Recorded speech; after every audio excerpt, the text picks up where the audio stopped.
খালেদা জিয়ার মৃত্যুর পর দীর্ঘ আবেগঘন এক স্ট্যাটাস দিয়েছেন বাংলাদেশ জাতীয় পার্টির চেয়ারম্যান ব্যারিস্টার আন্দালিব রহমান পার্থ। প্রয়াত সাবেক প্রধানমন্ত্রীর প্রতি গভীর শ্রদ্ধা জানিয়ে মঙ্গলবার সন্ধ্যায় তিনি নিজের ফেসবুকে লিখেছেন, ২০০৮ সাল থেকে দেশনেত্রীর সাথে আমার সম্পর্ক রাজনৈতিক হবার কথা থাকলেও সম্পর্কটা ছিল স্নেহের, শ্রদ্ধার আর আস্থার। বাবার ইন্তিকালের পর আমার জীবনটা যখন পালবিহীন নৌকার মতো ছিল, ঠিক তখন দেশনেত্রীর সাথে রাজনীতি করার সুযোগ করে দেন আল্লাহ। দেশনেত্রী তখন আমাকে পাশে বসাতো, রাজনীতি বোঝাতো, প্রশংসা করত। সংসদে আমার বক্তৃতা শোনার পর বলতো, পার্থর সময় বাড়িয়ে দাও।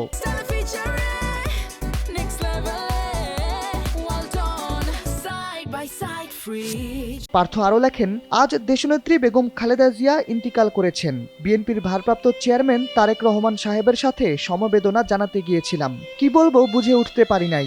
লক্ষ লক্ষ মানুষের জনসভায় খালেদা জিয়া বলতেন, এই যে মাত্র পার্থ বলে গেল, আমার সেই বয়সে দেশনেত্রীর কাছ থেকে আসা সেই কথা রাজনৈতিকভাবে সারা দেশে আমার ভাবমূর্তি ভিন্ন স্তরে নিয়ে গিয়েছিল। স্ট্যাটাসের শেষাংশে পার্থ একটি ঘটনা তুলে ধরেন। তিনি লেখেন, ২০১৩ কি ২০১৪ সালের দিকে গুঞ্জন ছিল ২০ দল ভেঙে যাবে। আমি গুলশান অফিসে গেলাম, দেশনেত্রীর রুমে ঢুকলাম। আমাকে দেখেই দেশনেত্রী বললেন, পার্থ তুমিও কি চলে যাচ্ছ? আমি খানিকক্ষণ চুপ থেকে বলেছিলাম, আপনার গাড়িতে প্রধানমন্ত্রীর পতাকা উঠার আগে আমার গাড়িতে পতাকা উঠবে না ইনশাল্লাহ। আজ দেশনেত্রী প্রধানমন্ত্রীর পদের বহু উপরে উঠে গেছেন। আজ উনি মানুষের হৃদয়ের প্রধানমন্ত্রী, হৃদয়ের নেত্রী। ধন্যবাদ দেশনেত্রী বাংলাদেশের মানুষের পাশে থাকার জন্য।